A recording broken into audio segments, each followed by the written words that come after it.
Après Asunción et La Paz, le Dakar 2017 pose ses roues dans une troisième et dernière capitale sud-américaine, Buenos Aires, pour le défilé des vainqueurs de cette 39e édition.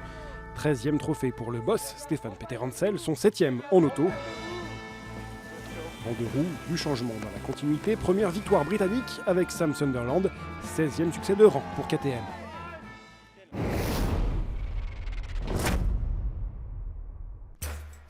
Du Paraguay à l'Argentine, en passant par la Bolivie, jusqu'au bout, le duel entre l'expérimenté Stéphane Peterhansel et le novice Sébastien Loeb aura animé ce Dakar 2017. Après 8000 km de course, les deux pilotes ont joué le jeu jusqu'à Buenos Aires. En témoigne la physionomie de cette ultime étape, distancée de 5 bonnes minutes au général ce matin au départ de Rio Cuarto. Sébastien Loeb a tout de même tenu à aller chercher un 5e succès en spécial sur ce Dakar.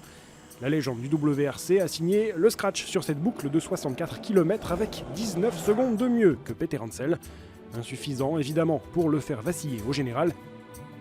L'étiquette Monsieur Dakar colle plus que jamais à la combi de l'ancien motard qui décroche là son 7e titre en auto, son 13e, toutes catégories confondues. Je joue avec mes cartes, notamment la régularité, le minimum d'erreurs possible. Et ça marche depuis longtemps, la recette marche depuis longtemps, mais Seb a fait quelques erreurs l'année dernière, des grosses erreurs, et aujourd'hui il a fait très peu d'erreurs, il a été parfait. Comme en 1990, Peugeot réalise donc le triplé, Peterhansel, Loeb et Després n'auront laissé que des miettes à la concurrence. La marque Lyon aura accumulé 9 victoires d'étape sur 10 possibles.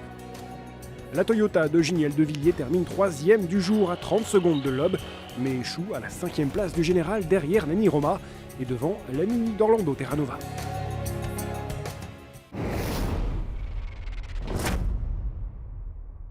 En moto, les dés étaient déjà jetés pour la victoire finale, sauf énorme surprise ou abandon mécanique.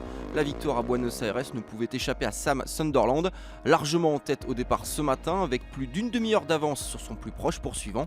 Au guidon de sa KTM, Sunderland n'a pas pris de risque, gérant tranquillement son avance au général, profitant du paysage, savourant cette dernière spéciale 2017, celle de la consécration pour le Britannique. Consécration car à 27 ans, il devient le premier sujet de Sa Majesté à remporter un Dakar, toutes catégories confondues.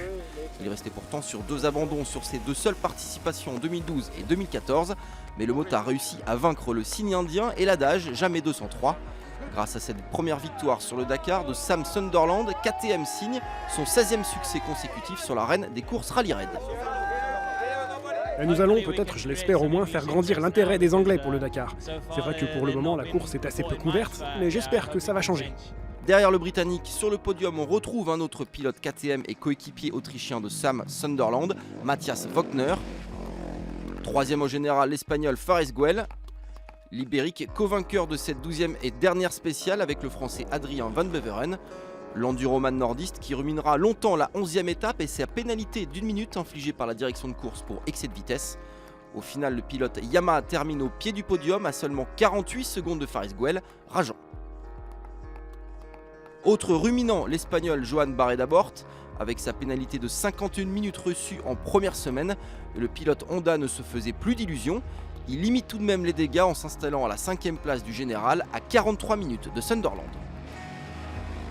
Enfin, mention spéciale au Français Pierre-Alexandre René, rookie de l'année 2016. Le pilote Husqvarna termine cette année à la 7e place, encourageant. Peterhansel et Sunderland sortent donc vainqueurs du triptyque Paraguay, Argentine, Bolivie. Dernier tour de roue ce samedi au cœur de la région de Cordoba pour les adieux de la caravane au continent sud-américain. En attendant, janvier 2018 pour le lancement de la 40e édition.